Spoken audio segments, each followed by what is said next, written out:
Hello, YouTube. This is the Galley La Podcast, and today we're going to be reviewing Chapter 1045. This is your host, Akainu Fanboy and Geboss. And just from the start, please like the video if you end up liking the video, and subscribe. So, now let's see. So we're given a color page. What are your thoughts on this right off the bat? I don't know. I kind of skipped over this color page. It's nice. Yeah. I don't know. Some of the other color spreads have been a little bit more interesting. But I know Oda puts a lot of time into these, but I think he had more things to worry about for this chapter in terms of drawing stuff. But it's good. It's probably in the it's in the C tier of color spreads for me, though. Yeah, it probably has some crazy symbolism predictions we're not even conscious of. It's beyond our intellects. But, probably. So it's interesting, just having this chapter be next level, because you do see next level of polarity, creativity that we don't really see. I mean, we see it. I don't want to say that. I just kind of felt like it was very dominant this time. Even the characters in the story kind of realized how crazy this chapter was. Yeah, it was almost like it felt like a Tom and Jerry cartoon. Yeah, definitely. Yeah. And so let's see. What were your first thoughts to just say Kaido's reaction to the fruit and everything? Because he still thinks it's a paramecia fruit. Yeah. I mean, I think everyone kind of does. I'm not even sure Luffy knows that it's really a Zoan fruit at this time. Because it was just the Gorosei who were talking about it. Yeah. And he calls it Gear 5th, and he's still naming his attacks like Gum Gum. So, yeah, I don't think it will really change, depending on the fruit, but it is interesting that Kaido pointed out that it has the properties of both like a paramecia and a Zoan. But I was thinking that it might be unique, that it has the properties of a paramecia awakening, that it can affect the things outside of Luffy, because like say if Marco awakened his fruit, I don't know if he would necessarily be able to do things with his fire abilities outside of himself, because it's inherent to him. So this might be like the Nika fruit might be in a league of its own. Well, I think maybe Sengoku's fruit might too, just because it's also a deity type of fruit also, Yeah. I don't know what that thing would look like if it was awakened, but Kaido only makes his own remarks when the fruit's awakened, basically, not for all the other forms, so, which is interesting. And then Kaido just gets some tummy troubles, basically, which is it kind of reminded me of Skypiea when Luffy got swallowed by the another big serpentine like thing like Kaido. It's a good point. Yeah, there's a lot of Skypiea stuff. Like I'd say like callbacks in terms of the fighting. You're right. He is like fighting this huge serpent and everything. Yeah. And they're going up into the sky, right? A little bit right here too. And then you get that crazy image where he's stepping down on Kaido, where he's just massive. Yeah, that's honestly like top 5 panels in all of One Piece, like Luffy coming down like that, and he's in like the Joy Boy Nika pose, kind of. With his... it reminded me of the pose with when he hits the bell with NL, Skypiea. Kind of, yeah, but another thing is it also reminded me of the giant shadows in Skypiea as well. Yeah. That were up in the sky. Yeah. So it exactly. just... A lot of this chapter is like evocative of Skypiea. But going back a little bit when Luffy's still inside Kaido,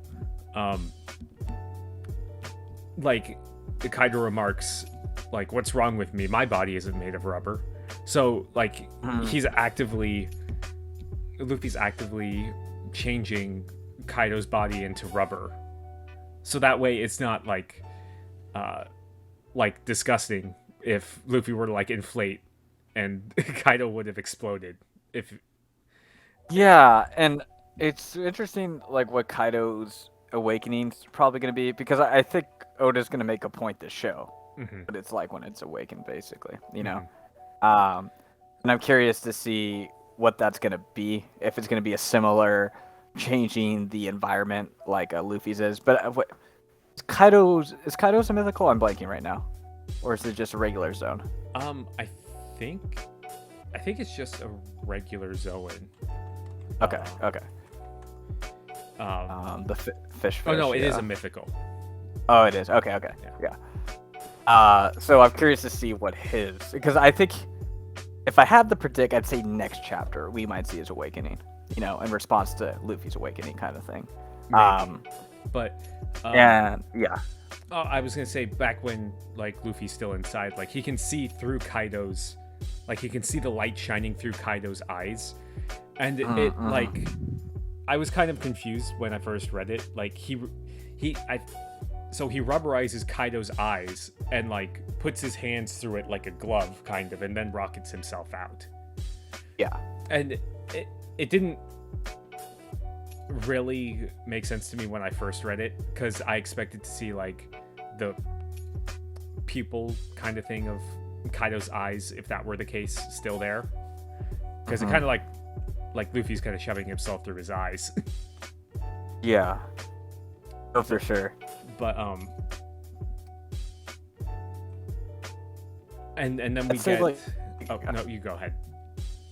Oh no, I was just saying, like, the hilarity. It's like even Momo and Yamato are starting to notice this. You know, it's just like, this is just kind of ridiculous. Yeah. You know, because Luffy showed powerful stuff before, but maybe hilarity in kind of a divine sense, in a way. Like, it's just so otherworldly. Maybe it's a way of looking at it. You know, which kind of gets those reactions. You know, he even gets the freaking jump rope stuff too, right? You know. Yeah, they're not even like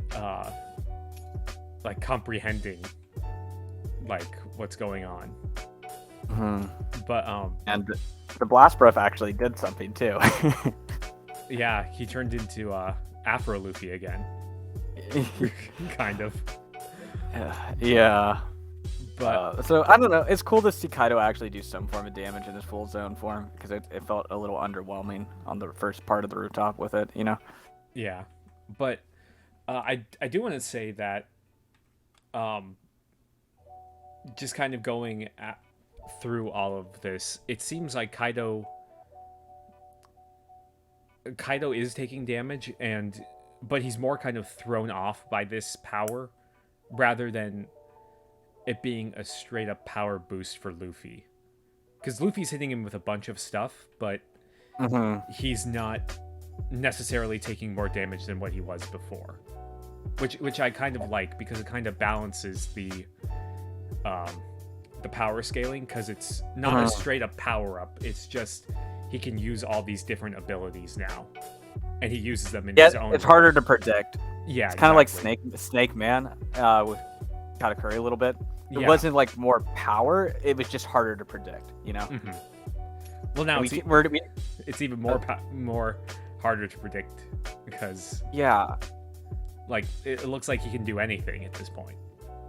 Yes, and we haven't seen Kaido use Future Sight at all, because he's probably just like, what in the world is going on? You know. Yeah. You have to have a like a stable, like a clear line of thought. But he's just, I think he's just trying to comprehend, like, what is Luffy doing at this point.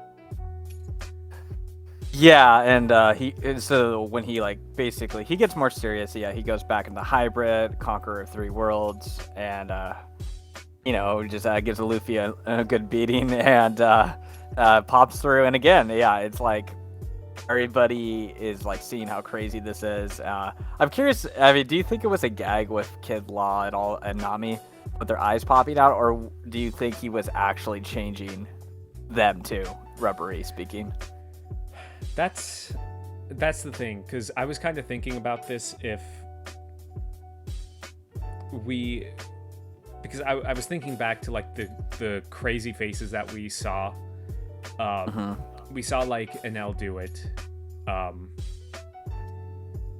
when fighting Luffy, but we also saw like Perona do it when fighting against Usopp, and Sugar with Usopp as well. So I think it might be just a gag, or I think I talked about this last time, but it seems like Luffy like has some sort of control over like reality, making stuff rubber, but but I think this one is kind of a gag, just kind of showing all this, and it's I find it hilarious because Law's just like the rest of his face is super serious, and it's just his eyes bugging out. Yeah, that's a good point. And one thing I do want to point out in terms of an omission, we saw all these 5 reacting in the last chapter, along with Sanji, but Sanji's not portrayed at all in this chapter, which I kind of thought was interesting. And it makes me think like a Mr. Prince moment might be coming in, you know, where basically Oda shows he's back conscious, but I'm not gonna like show him basically until he does his little surprise, whatever. Because that's kind of usually how he sets it up. And it was interesting how this was also the same chapter where we didn't get a continuation of the Vinsmoke stuff for the cover page too. So I'm curious if the culmination of the cover story is gonna lead to Sanji doing something extravagant in Wano a little later on with this Mr. Prince moment. So I just kind of wanted to throw that note in there real quick, but it was kind of interesting that Kaido's like, hey, your power levels up, and you see this kind of weird transformation with Luffy, in terms of like his life force just kind of depleting a bit, you know. Yeah, and I'm kind of glad about that, because it shows that like this isn't something that he can keep up all the time. Yeah, and it does essentially act like a another gear where it has its own limitations. And it does kind of look like he pops back into it though. So it's not entirely like Gear 4 for Gear 3rd. So I'm wondering exactly how the dynamics of it work, you know. And it's just kind of interesting. People in the community are saying he's stronger than like Blackbeard and Akainu now, right after this chapter. But again, like we don't know how much more power he has in this form compared to Gear 4, you know, or like Conquerors. We don't really know that, and we don't know if he's just gonna like completely fall out of energy pretty soon. So, and also we haven't seen Blackbeard and Akainu remotely go all out either. I don't think we even see Kaido go all out at this point. Yeah, I mean, at this point, like right after like Luffy transforms out of Gear 5, we see Kaido like finally kind of like take a knee. Like all this stuff is finally catching up to him. Is this like the first time we've actually seen him like kind of fall down like that? Yeah, I'd say so. I mean, it's been a long night for him. Yeah, when you think about it, you know. Yeah. And then we've gotten more indications the fight is coming to a close now, you know. What it is interesting though, where Luffy's like, this can't end yet. He goes back into Gear 5th, and then Kaido's like, be careful, or you're gonna die. And Momo's like, his voice is nearly dying out. So I'm really curious to see how much more he has left in him, I guess, at this point, you know. Yeah, and even Luffy was saying like, oh yeah, I was dying before this. But yeah, it seems like Gear 5th has to do with like a certain thing with his heartbeat. And I don't know. We're gonna have to get better explanation on that. Because it's interesting. But kind of reminds me of Ivakov with the ejection he got in regard to his heartbeat and lifespan and everything, you know. Yeah, and that's kind wondering. Oh, sorry, go. Oh, well, I was gonna say about his when he de-transforms out of Gear 5th, like he looks bad. He looks old. He looks and I'm worried about his lifespan because he's already giving up all this, and I'm wondering if this is going to cut even more into that. Yeah, because so initially didn't the way he was performing in Marineford was cutting down his lifespan because he just kept on getting injected. Yeah. But now it kind of seems like this form by its nature is more ordered to depleting the lifespan, basically. You know, it's more directed towards that. That's kind of how I'm interpreting it. Like, he's actually cutting off years of his life by going in this form, basically, you know. And it has to do with his heart, so... Yeah. Yes. So, I mean, we might be reading too much into it, and it has to be a drawback, though. Oh yeah, right. I mean, we because like all the smaller ones did. Yeah, we do kind of see the drawback, but it's probably going to be something. I hope it's as bad of a drawback as like Zoro had back in Thriller Bark, like something like that. I think it's going to be a little greater. I think it's genuinely going to, because this is his true identity, right? In a way, this is his Joy Boy. This is his Joy Boy form. But at the same time, to access this power, I think requires a sacrifice. Luffy's purpose in life isn't to live the longest life possible. It's to live the most exciting life possible, right? To have an adventure, you know, even at the cost of his own life. And I think this form is a full manifestation of his will for adventure, basically, right? And to have adventure requires sacrifice. And just even with the whole Roger thing, I think there's like strong, heavy foreshadowing that Roger's health caught up with him in a similar way. Luffy's health is going to catch up to him in some way. I'm not necessarily saying death, right? But I think there's going to have to be some overlap with this because this is like his true form, I think. Like the highest he'll ever get in terms of a gear. Luffy, you know? Yeah, I would hope so. Because this is the true nature of his fruit. But I was going to bring up where Luffy's like naming people and he name drops Pedro, and I've seen people I've seen people be like, oh no, this means that Pedro's alive. He knows that Pedro's alive or something, but I think he's just thinking of Pedro in terms of like him because he sacrificed himself to get Luffy to this point for the New Dawn. Yeah.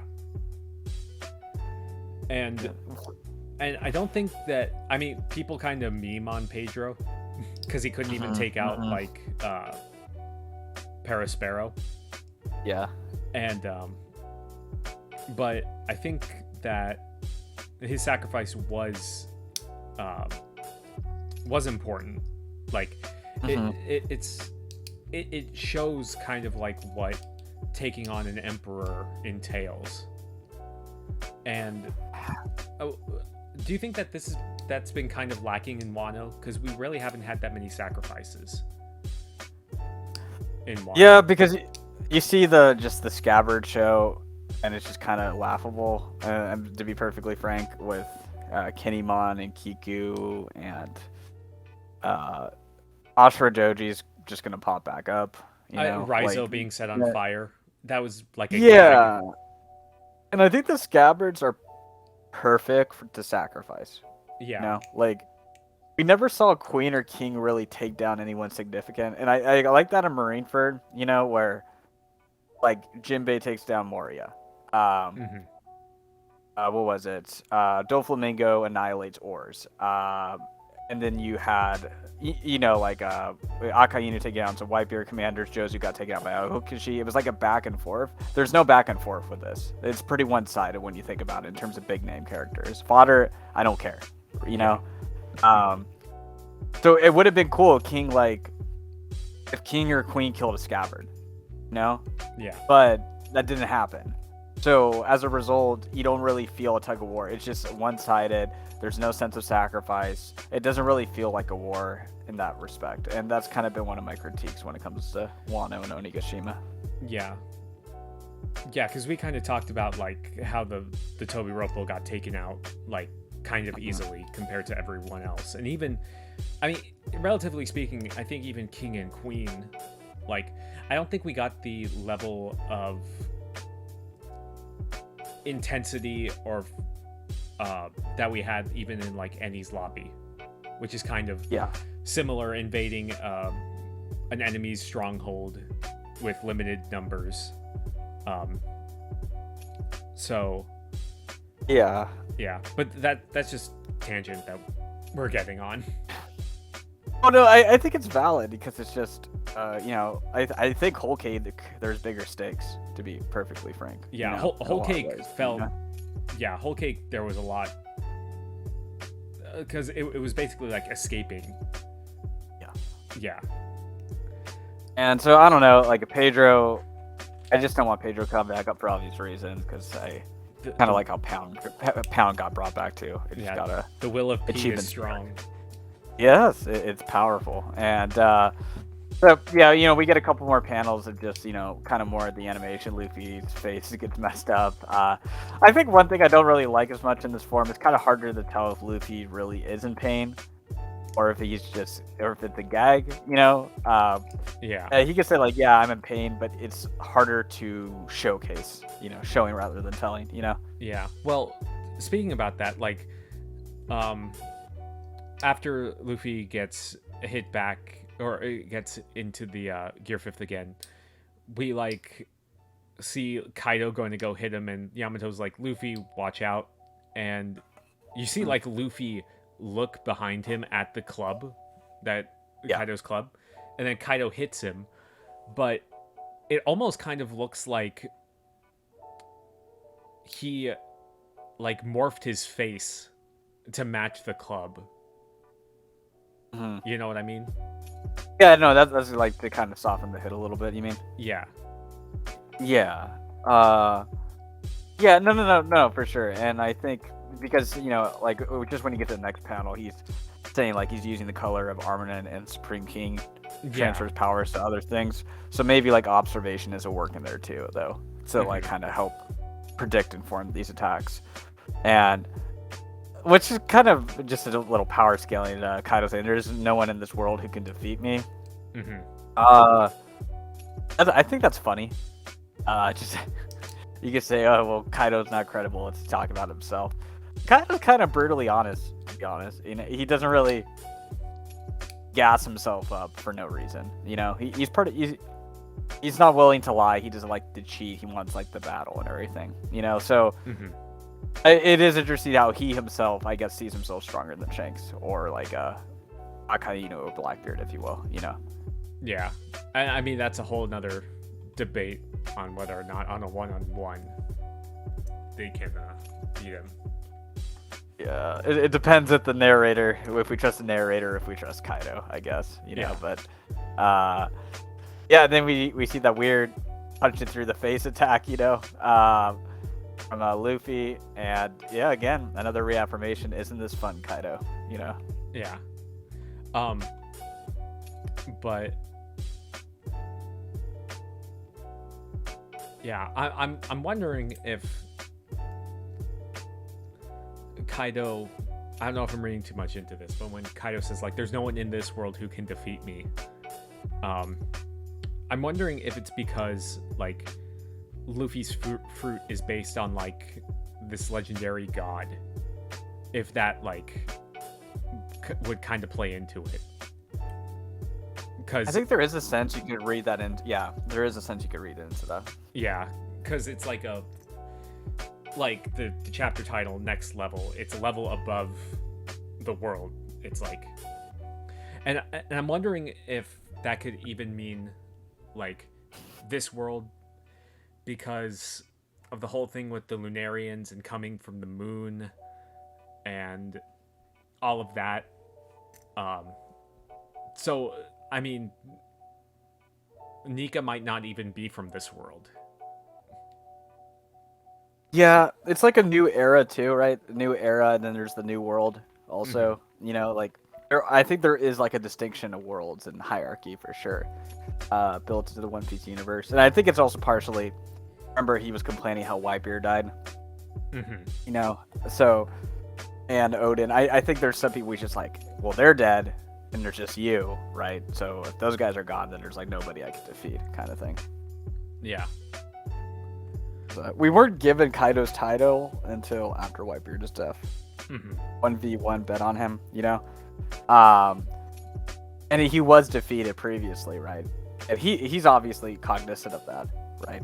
So yeah, right now he's just like, okay, no, there's just you. And obviously, remember he was saying like, oh, you're not Joy Boy, you know? So and I think there is that gives credence to what you're saying. Yeah. Well, again, it's thinking, like, I forget how many times Kaido said that he was, or the narrator said Kaido was captured by the Marines, and I don't know if he would, like, consider those defeats or anything, or something like that. But, yeah, maybe he's talking about at this point. He's so strong that there's no one that can beat him. Yeah, because like I said, he only got the strongest title after Whitebeard died, basically. In terms of us getting it revealed to us in the story, we didn't hear it. Because we were introduced to Kaido back in Thriller Bark, if I remember correctly. Wait, no, or like Enies Lobby, sorry, with Garp. Yeah, but in Thriller Bark, he got name dropped by Moria. Yes, because he took out Moria's crew, which is like, that's a Yonko level in itself. That's probably why he got the title of Yonko. Taking out Moria. I agree. Yeah, because Moria was the strongest before it's Kaido. It's true. He made it to Wano. He made it to Wano. So, yeah, and I think overall though, I think that's kind of a good way to look at what I think Oda's presenting here. But I like the chapter though. It was good. Yeah. I think Kaido's going to be coming back hard pretty soon. Yeah. There needs to be a little bit more back and forth because I don't think power-wise Luffy got stronger, but versatility-wise he definitely has. Yeah. But I was also going to bring up so there's the whole thing with Luffy turning himself giant now. Sure. So do you think that has anything to do with the giant straw hat? Oh, that's cool. I hadn't thought of that. Yeah, no. It may well be. Maybe that was the straw hat of the first Joy Boy, you know? Yeah.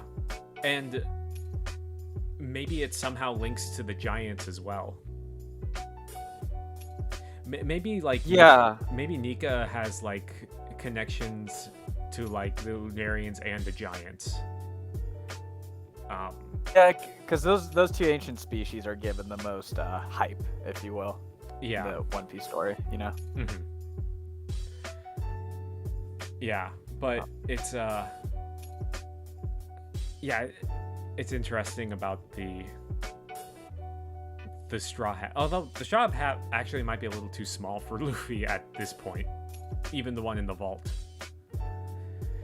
Yeah, it's kind of hard to scale it a little bit, but yeah, I get what you mean. Yeah, but also I just wanted to point out, I think Oda's trying to incorporate stuff from like non-canon stuff, because when Luffy goes into the sky and like comes down giant, it reminded me of in the film Strong World when Luffy beat Shiki because he gigantified part of his body. He gigantified his foot and in an electric cloud, and came down, and that's how he beat Shiki. It kind of reminded Oh me of yeah, that, yeah. because he came down from a giant cloud in this chapter and became giant. Yeah, you see, I can't if that's electricity or hockey. Kind of hard to tell, but yeah, Well- yeah. Well, in one page it looks like it's like the Conqueror's hockey, but in the next page it looks like regular lightning. So, Yeah. and then the page after that where he's giant, it looks like regular lightning as well. Hmm. And Yeah. it's also kind of interesting that they specifically call out that Luffy's clothes are changed as well. I don't know what that has to do with anything. They say it's all white. Mm. Um, Yeah. I don't know if there's any significance to that at all. Yeah. I think Zoro's gonna have some questions about his captain, but that's another topic in itself there. Well, But maybe that's why he's so loyal to Luffy. yeah, I think that's it at the end of the day. Yeah. Yeah. But anyway, I think it is though interesting that I say the transformation of the clothes. I can't really think of any other character where that's incorporated with yet. the jacket fruit back in Dressrosa. Right. Yeah, aside from that though, this kind of just seems something. Oh, you know what? I guess Sengoku. Now that I think about it, his coat did turn gold when he turned into his fruit. And again, that's another Mythical, yeah. yeah. But I mean, Marco, like he doesn't keep his clothes. His clothes kind of transform with him when he goes into his full Zoan form. Mm-hmm. So Yeah. I don't know. I think it's interesting that they're all white though, because it'll contrast like with Blackbeard. Yes. And the sun and the darkness, yeah. Yeah, yeah. Like it's a bright light, like representing the sun type of thing. So Yeah, exactly. Skypiea, moon, all that. Yeah, it's a reflection of the moon, and the moon has links to the void century. Like, there's a lot of symbols and layers that you can bring about with this too. But yeah, no. So overall, I thought it was good. It was just basically to showcase the power more or less, and we'll see what happens next time, and hopefully the Kaido flashback's coming soon too. Looking forward to that. I initially didn't like this chapter when I first read it. Okay. Just because this was the only week that I didn't read the spoilers in like the past couple months. Gotcha. So Gotcha. I was just kind of like taken aback by everything. Like, I thought it was too goofy at first, but then rereading it a number of times, it fits well. Yeah, the same. Yeah, that's kind of that was a general same reaction to me too. But yeah, so we'll probably end it there. So leave a comment, like the video if you like the video, subscribe, and we will see you guys next week. Have a good one. See ya.